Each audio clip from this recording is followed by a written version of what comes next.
வணக்கம் மக்களே, சற்றுமுன் கிடைத்த மிக முக்கிய தகவல் ஒன்றை பார்க்க போகிறோம். இனிதான் கதையே ஆரம்பிக்குது. 100 தொகுதிகளை தட்டி தூக்கும் தாவேகா.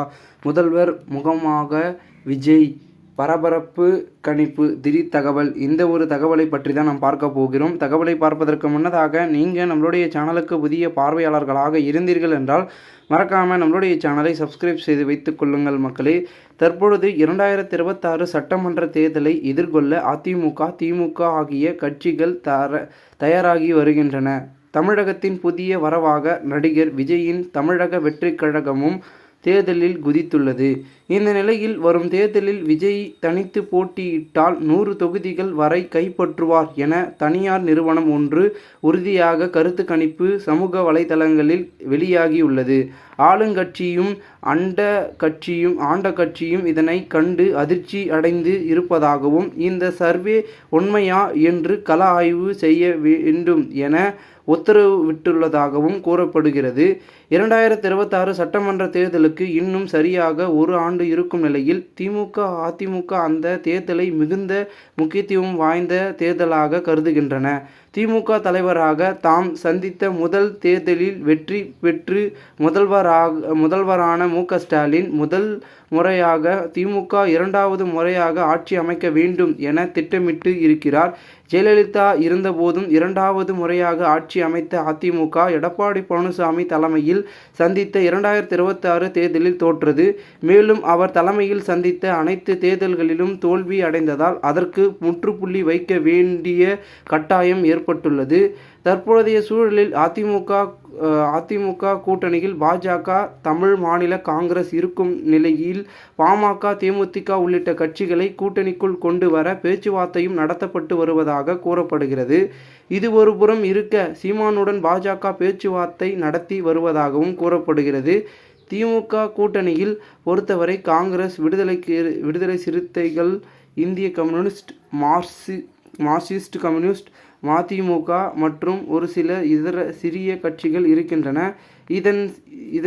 இதனால் இதன் கூட்டணி 100க்கு 100 உறுதி செய்யப்பட்டது போல்தான் நாம் தமிழர் கட்சியும் தனித்து போட்டியிடும் என அறிவிக்கப்பட்டு இருக்கிறது.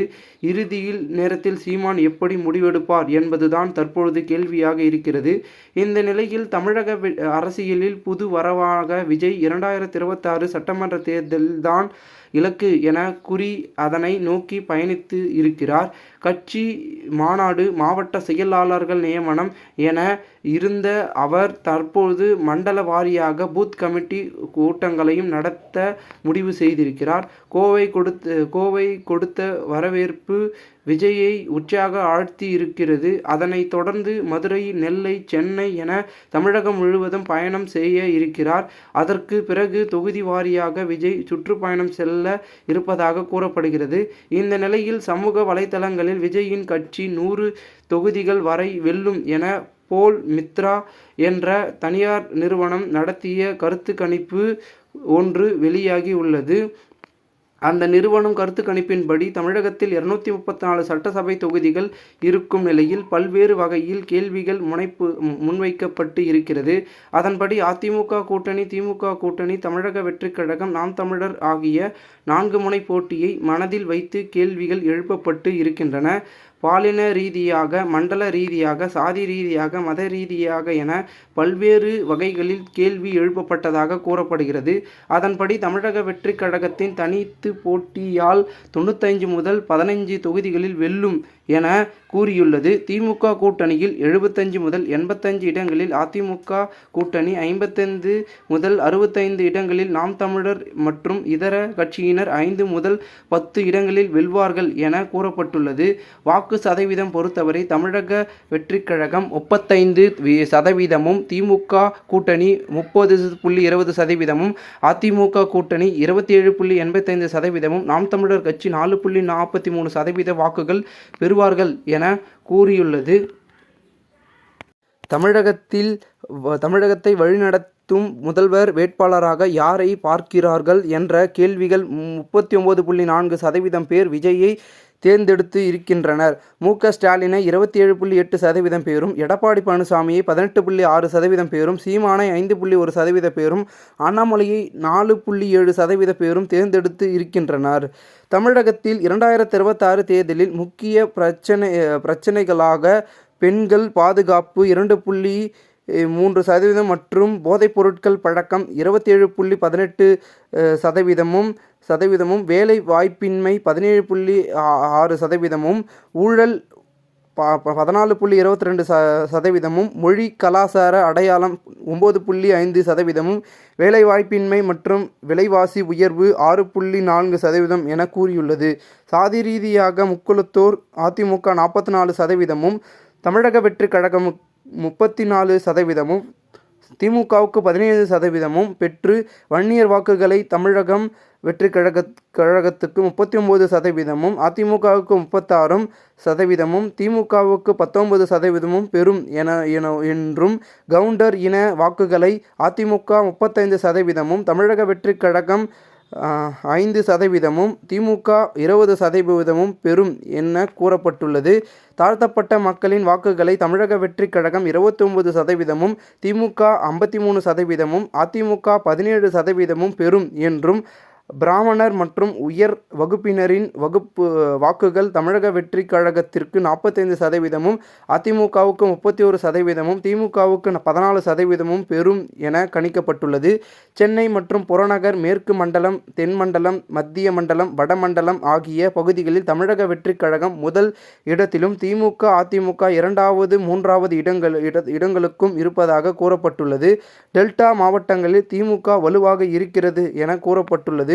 மத ரீதியான வாக்குகளில் இந்து வாக்குகள் 36% வாக்குகள் விஜய்க்கு செல்லும் எனவும், இஸ்லாமிய சமுதாயத்தினரின் வாக்கு சதவீதம் 359% திமுகவுக்கும், கிறிஸ்துவ சமுதாய வாக்குகள் திமுகவுக்கு 47% செல்லும் என கணிக்கப்பட்டுள்ளது.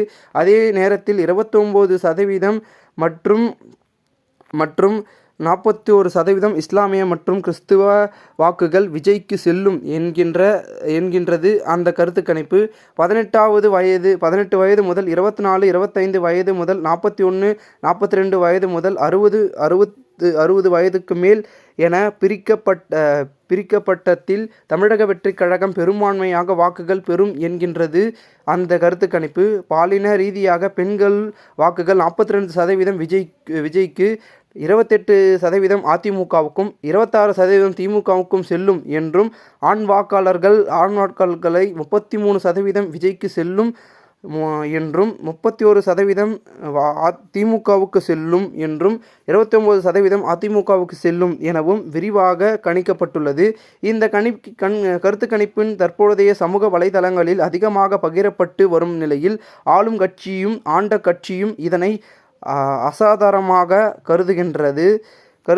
பொதுவாக ஒரு நடிகர் அரசியலுக்கு வரும்போது மாற்றங்கள் இருந்தாலும் இவ்வளவு பெரிய மாற்றங்கள் இருக்குமா என்பது கேள்விக்குறிதான்.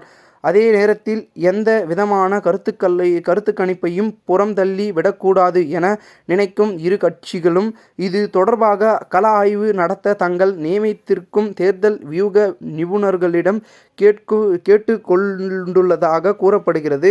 இதனால் இந்த ஒரு தகவல் அரசியல் வட்டாரங்களில் பெரும் பேசும் பொருளாகவும் பரபரப்பாகவும் விறுவிறுப்பாகவும் பார்க்கப்படுகிறது. ஏனென்றால் அடுத்த கட்ட அரசியலை தீர்மானிக்கக்கூடியது கருத்து கணிப்பு என்று சொல்வார்கள்.